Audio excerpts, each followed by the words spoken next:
আসসালামু আলাইকুম। আমি আতিক। আমি একজন কৃষি উদ্যোক্তা। আমার পেশা হচ্ছে কলা চাষ করাই আমার পেশা। গত 18 সাল থেকে আমি এই কলা চাষের উপর নির্ভরশীল। আমার এবছর সর্বমোট প্রায় 30,000 কলা লাগানো আছে। আমার সকল রকমের জাত, কলার যতগুলো জাত আছে প্রত্যেকটাই আমার আছে। সাগর কলা, সবরি কলা, নেপালি সাগর, অমৃত, চাম্পা, এই সকল কিছু মিলিয়ে আমরা আসলে চাষ করে থাকি, কলা চাষের সাথেই যুক্ত। আশা করি এই বছরটা ভালো গেলে ইনশাল্লাহ আমার 30 থেকে 35 লক্ষ টাকা প্রফিট হওয়ার সম্ভাবনা আমি রাখছি। এবং যারা আমার দেখি অনেকেই এই পেশাতে অনেকেই চলে আসছে, নতুন উদ্যোক্তা হতে চাচ্ছেন, হচ্ছেন, এবং তাদেরকেও আমি আমার মতো করে সহযোগিতা করি, পরামর্শ দিয়ে থাকি। তারাও আমার মতো করে বেকারত্ব লাঘবের জন্য তারা কলা চাষের সাথে যুক্ত হচ্ছে নতুন করে।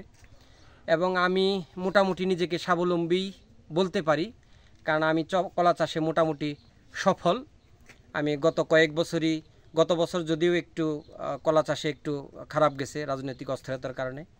আশা করি এই বছর আমাদের সেই লক্ষ্যমাত্রা ক্ষতি মোকাবেলা করে এই বছর আমাদের ভালো কিছু আমি আশা করি। সব মিলিয়ে দোয়া চাই। আর বেকার যারা আছেন, জমির পরিমাণ এবং কলা গাছের পরিমাণ আমার সব মিলিয়ে প্রায় 80-85 বিঘা জমি সব মিলিয়ে আমার আছে।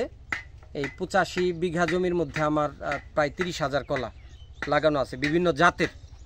আমাদের এই তো অল্প কিছুদিনের মধ্যে আমরা হারভেস্ট করব। অলরেডি আমরা কিছু বাগান বিক্রি হচ্ছে নতুন করে।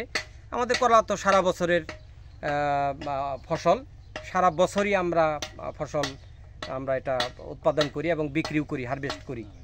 আমার কলা বিভিন্ন ফ্যাক্টরিতে যাচ্ছে, বিভিন্ন টিফিনে যাচ্ছে কলা, এবং এবছর বাজার মোটামুটি ভালো দেখছি।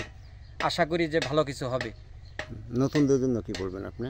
আমি নতুনদের জন্য আমার মেসেজ থাকবে, যারা আমার মতো বেকার ছিলেন, যারা নতুন উদ্যোক্তা হতে চান, আসুন আমরা কৃষিকে সামনের দিকে নিয়ে যাই।